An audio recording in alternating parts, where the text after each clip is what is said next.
پیاسا بھی تو میرے لیے رہا ہے نا، حلال بیوی سے تو نے پرہیز کیا وہ بھی میرے لیے کیا نا، جب یہ تو نے سب کچھ میرے لیے کیا تو میں اللہ بھی تیرا ہوں، تو نے یہ سب کچھ میرے لیے کیا میں اللہ بھی تیرے لیے ہوں، تو اس کا سب سے بڑا بدلہ وہ اللہ، سب سے بڑا بدلہ انسان یہ سوچے اور کچھ نہ ملے، جس کو اللہ مل جائے اس کو اور کیا چاہیے، جس کو اللہ مل جائے۔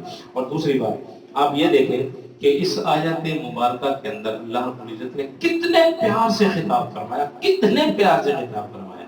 اللہ پاک نے فرمایا یا ایھا الذین آمنوا، اللہ نے یا ایھا الذین عبادی نہیں فرمایا، میرے بندوں یہ نہیں فرمایا، اللہ پاک نے فرمایا گل میں کرنی ہے اپنے یاراں نال، اپنے لوگوں نال کرنی ہے، عام انسانوں سے نہیں کرنی، میں نے بات کافروں سے میری بات نہیں ہے، میری تو بات ہے ان لوگوں سے جو میرے اپنے ایمان لانے والے، جنہوں نے یہ کہا کہ ہمارا اللہ ہے، میری بات ان سے ہے۔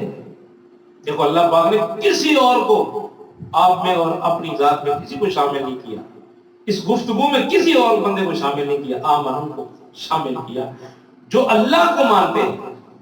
اللہ ان سے خطاب ہی نہیں کر رہا جو اللہ کو نہیں مانتے، کتنا پیارا خطاب ہے، آمنوں سے خطاب فرمایا کہ تم میرے ہو نا، میں تمہیں کہہ رہا ہوں کہ روزہ رکھو۔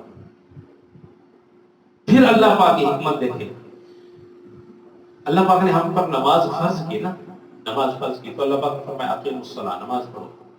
زکوٰۃ فرض کی، اللہ پاک نے فرمایا آتوا الزکاۃ، زکوٰۃ دو۔ کہیں پہ بھی اللہ پاک نے یہ نہیں ارشاد فرمایا میں تمہارے اوپر نماز فرض کر رہا ہوں جیسا کہ میں نے پچھلے لوگوں پہ نماز فرض کی، کہیں ایسا نہیں۔ یا اللہ پاک نے یہ ارشاد فرمایا ہو کہ میں تمہارے اوپر زکوٰۃ فرض کر رہا ہوں جیسا کہ میں نے پہلے لوگوں پہ زکوٰۃ فرض کی، کہیں ایسا نہیں۔ یا ایسے اللہ پاک نے فرمایا کہ حج میں تمہارے اوپر فرض کر رہا ہوں جیسا کہ میں نے پہلے لوگوں پہ حج فرض کیا۔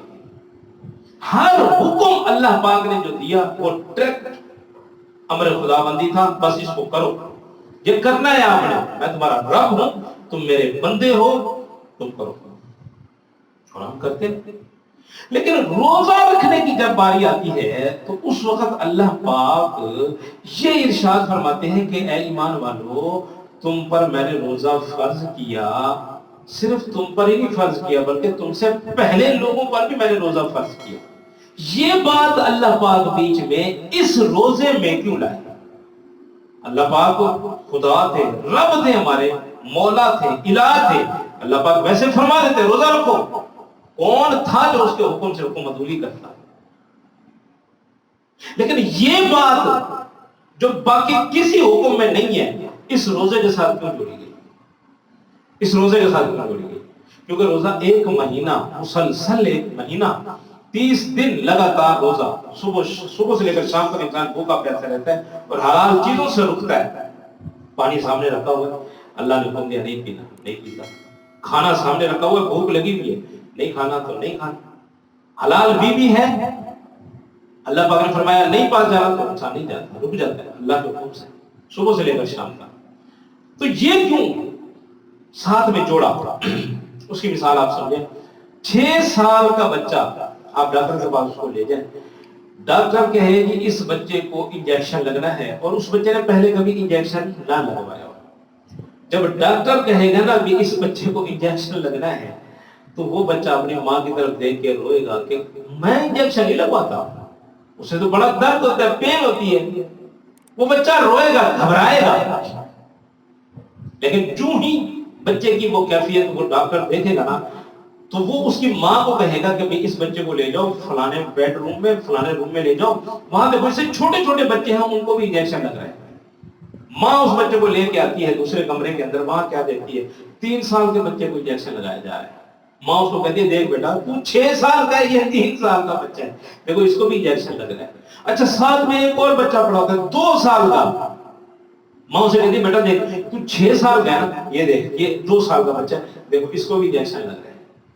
اچھا ساتھ اس میں چھوٹا بچہ بالکل 7-8 دنوں کا، اس کو انجیکشن لگ رہا ہوتا ہے، ماں سے کہتی ہے بیٹا تو بہت بڑا ہو گیا ہے، یہ تو بالکل کل پرسوں 3-4 دن ہوئے یہ بچہ پیدا ہوا ہے، دیکھو اس کو بھی انجیکشن لگ رہا ہے۔ اچھا آپ کیا سمجھیں گے کہ اس 6 سال کے بچے کو جو اس کے دل دماغ میں انجیکشن کا ڈر اور خوف تھا، یہاں اس سے چھوٹی چھوٹی عمر کے بچوں کو جو انجیکشن لگایا جا رہا ہے، ماں نے اس کو دکھایا، تو کیا خیال ہے اس بچے کے ذہن سے اس انجیکشن کا ڈر ختم ہو جائے گا نا؟ پریشر کم ہو جائے گا نا، خوف ختم ہو جائے گا تھوڑا. وہ بچہ کہے گا اچھا یہ لگوا سکتے ہیں تو میں بھی لگوا سکتا ہوں. وہ خوشی خوشی کہے گا ڈاکٹر صاحب مجھے لگو انجیکشن لگو.